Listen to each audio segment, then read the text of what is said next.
Assalamualaikum warahmatullahi wabarakatuh.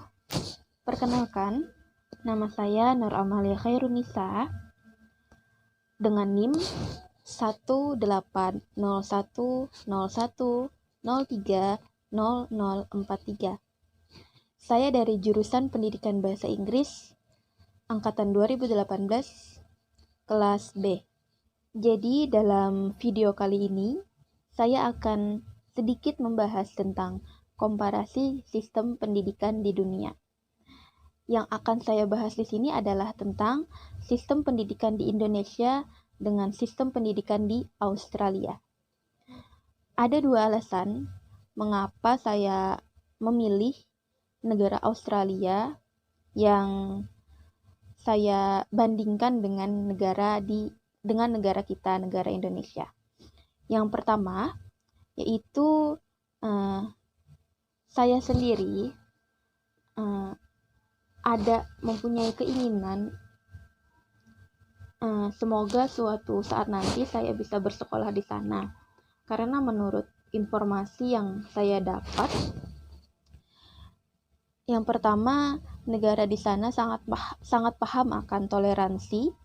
Yang kedua, banyak para tenaga ahli, baik itu para dosen maupun tenaga ahli lainnya yang berasal dari negara sana.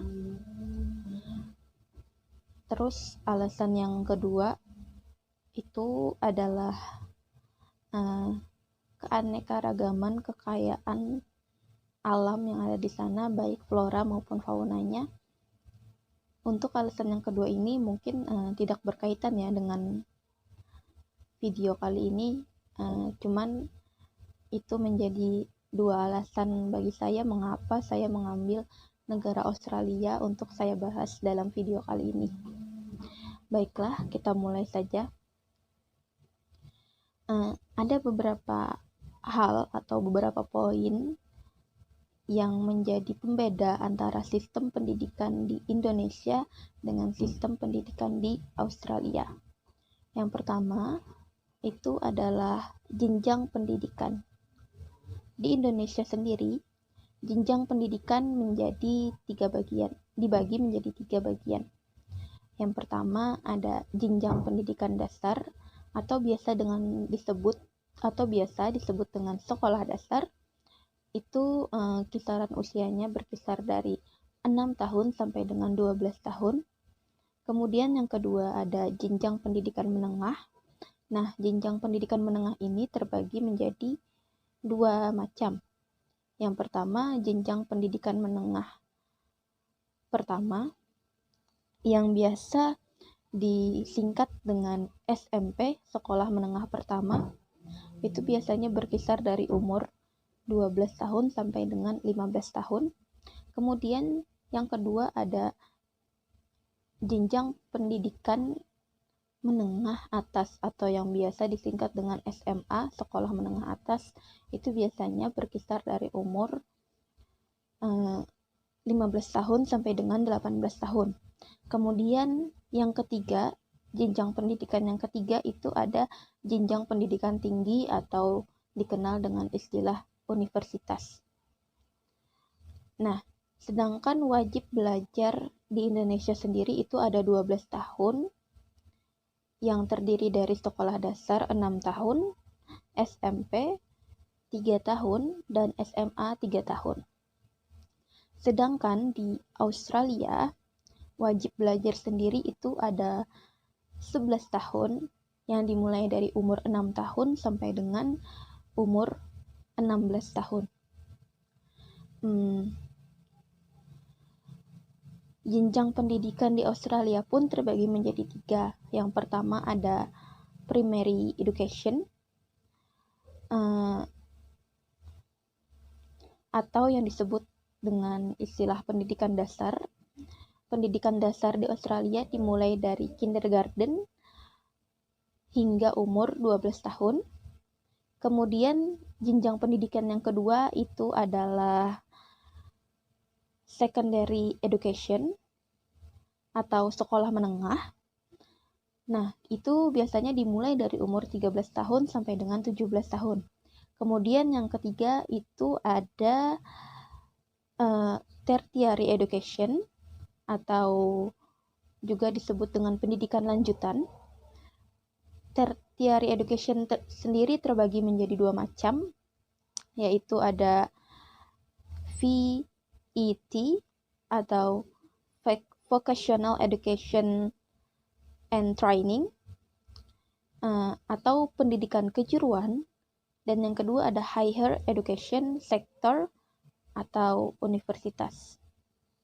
Poin yang kedua itu adalah bobot dan tingkat kesulitan materi. Jika di Indonesia, siswa kelas 2 sekolah dasar itu sudah mendapatkan berbagai pelajaran rumit serta ujian. Berbeda halnya dengan siswa di Australia yang setara dengan kelas 1 sampai kelas 2 sekolah dasar, yang mereka di sana belum diwajibkan untuk membaca, belum diwajibkan untuk bisa membaca. Pendidikan dasar di Australia itu lebih ditekankan sebagai fondasi untuk belajar mengenali diri sendiri, mengenali lingkungan, serta pengembangan sikap. Hal ini dianggap lebih penting untuk diajarkan dan diterapkan kepada siswa sekolah dasar di Australia dibandingkan dengan teori yang ada di kelas. Makanya tak heran jika di Australia sering terlihat siswa primary education atau siswa sekolah dasar yang tengah melakukan kegiatan di luar kelas. Kemudian poin yang ketiga itu adalah penilaian atau assessment. Di Indonesia dan Australia memiliki penilaian atau assessment yang berbeda untuk setiap siswanya. Biasanya kalau di Indonesia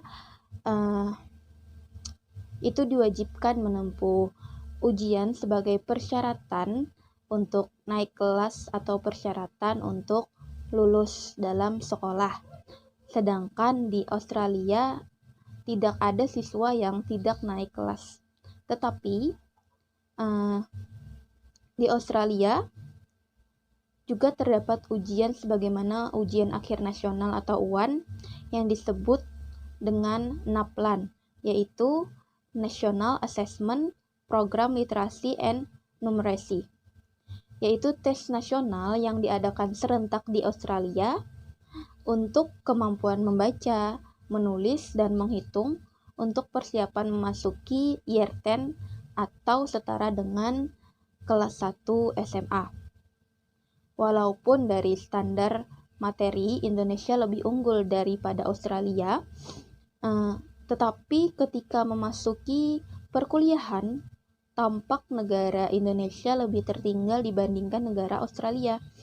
Hal ini bukan salah dari teknologi atau fasilitas yang kurang memadai, namun dari segi faktor mahasiswanya pun yang harus memiliki pengembangan karakter yang kuat, fondasi sikap yang tertanam sejak dini, dan pikiran yang kritis. Kemudian poin yang keempat sekaligus poin yang terakhir itu ada pemberian reward. Pembahasan di sini cukup menarik. Jikalau di Indonesia biasanya pemberian nilai rapor itu berbentuk angka, ataupun misalkan siswa sekolah dasar melakukan perbuatan baik, itu akan diberi pujian, atau kadang pujian itu hanya berbentuk kata-kata seperti misalkan, wah, kamu sudah bisa ya menolong orang tua tersebut, atau misalkan pula, wah, kamu hebat ya bersih-bersih ruangan kelasnya, seperti itu misalkan. Tetapi di Australia, pemberian nilai rapor itu berbentuk narasi, bukan angka. Dan juga di Australia, siswa sekolah dasar apabila melakukan perbuatan baik atau mempunyai keberanian positif, maka mereka akan diberikan reward, yaitu sebuah sertifikat yang nantinya sertifikat itu bila terkumpul akan diumumkan di acara assembly yaitu acara dwi mingguan untuk pengembangan bakat dan seni siswa sekolah dasar terutama. Nah, pada School Award itu juga rapor mereka akan dibagikan, dan di dalam rapor tersebut tertulis pula penilaian atau pencapaian prestasi yang telah mereka lakukan. Nah, jadi dari keempat poin di atas yang sudah saya sebutkan dan sudah saya jelaskan sedikit tadi, dapat kita tarik kesimpulan bahwa pengembangan karakter dan kecerdasan emosi sangat ditekankan pada sistem pendidikan di Australia, bahkan ketika mereka masih bersekolah dasar. Mungkin itu saja yang bisa saya jelaskan tentang komparasi sistem pendidikan di Indonesia dengan sistem pendidikan di Australia. Salah khilafnya, saya meminta maaf. Jikalau ada saran maupun masukan yang bermanfaat dan bisa menambah wawasan, silahkan tulis di kolom komentar atau bisa langsung menghubungi saya. Sekali lagi terima kasih. Wassalamualaikum warahmatullahi wabarakatuh.